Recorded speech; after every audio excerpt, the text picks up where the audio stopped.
হুসনা পরিভাষা আল্লাহ তাআলার নামসমূহকে আসমায়ে হুসনা বলে। কুরআন ওয়ালিল্লাহিল আসমাউল হুসনা ফাদউহু বিহা, অর্থ আল্লাহ তাআলার ভালো ভালো নাম রয়েছে, তোমরা সেই সব নাম নিয়ে তাকে ডাকো।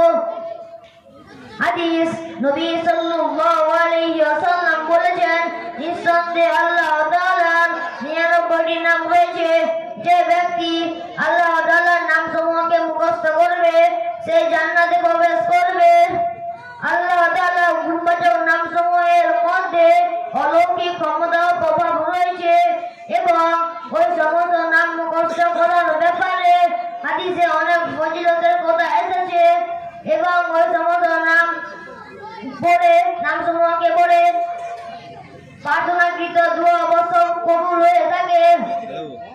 আসমায়ে হুসনা